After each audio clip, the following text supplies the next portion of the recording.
Hello! Hello, everyone. Welcome back to Talk with Me. Yes, talk with me, not talk at me. That's why this channel is specially designed for non-English speakers and new English learners all around the world. Here, we learn English slowly, clearly, and without fear.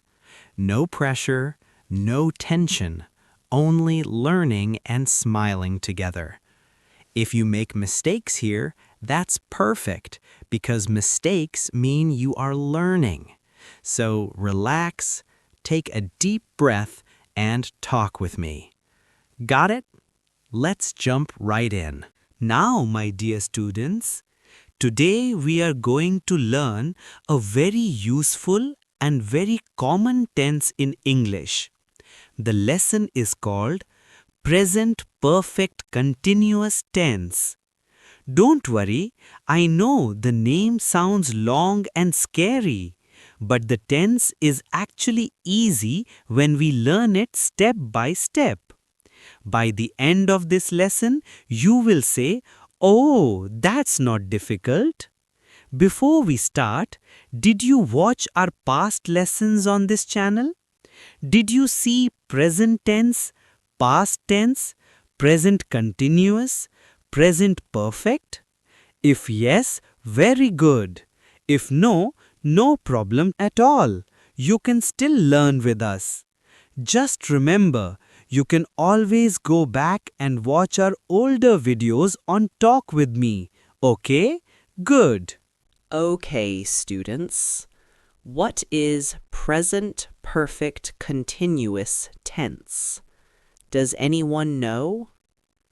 Okay, listen carefully. I will say it slowly. Present perfect continuous tense is used to talk about an action that started in the past and is still continuing now. I will repeat that again. Very important.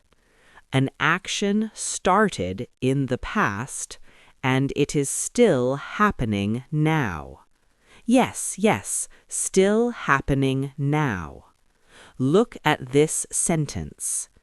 I have been studying English. Let me explain. I started studying English in the past, I am studying now, and maybe I will continue later. So, what is the action started in the past and is still happening now? Studying English, sir. Good, that's right. Okay, students, now let's see the sentence structure of present perfect continuous in a very easy way. Subject plus have or has plus been plus verb plus ing. Let me repeat that again slowly. Subject plus have or has plus been plus verb plus ing. Linda, please repeat. Subject plus have or has plus been plus verb plus ing. Yes, good, very good. And also, it is important to understand the usage of have or has in the sentences. Now listen carefully. We use have been with I, you, we, they, and has been with he, she, it. Okay, it's simple. Examples. I have been reading a book. She has been cooking in the kitchen. They have been watching TV. We have been practicing English.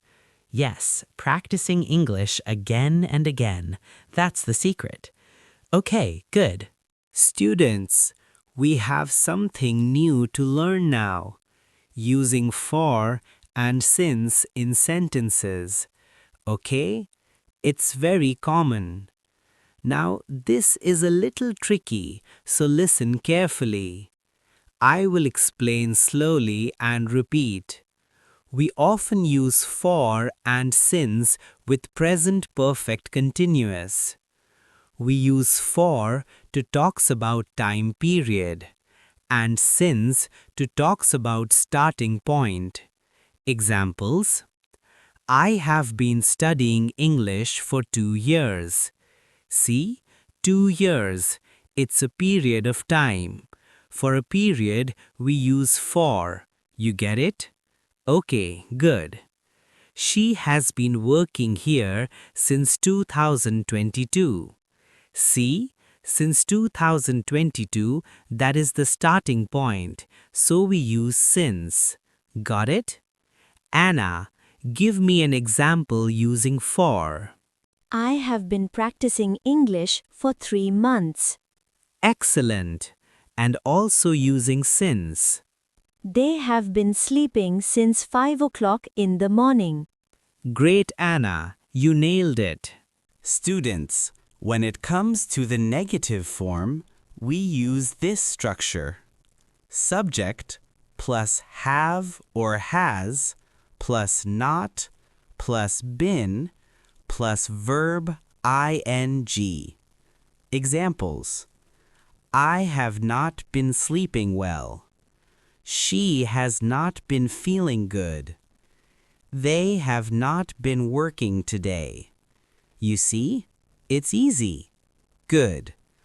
Okay, let's see about the question form of the sentence. Here, we have to bring has or have to the front of the sentence. Okay, look at the structure.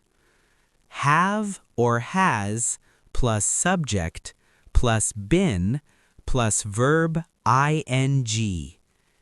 Examples: have you been studying English? Yes or no? Haha. Has she been working today? Have they been waiting long? Got it? Good. My dear students, we are done for now. If this tense feels difficult, don't worry. Type your difficulty in the comment box and I'll get back to you soon. Every English learner feels the same at the beginning. Remember, you don't need to be perfect. You only need to be consistent. You can learn English. You will learn English. And one day, you will speak English confidently. Keep watching Talk With Me. Keep practicing. Keep believing in yourself. Thank you so much for learning with me today. See you in the next lesson. Until then, talk with me, smile with me, and learn with me. See you, bye-bye.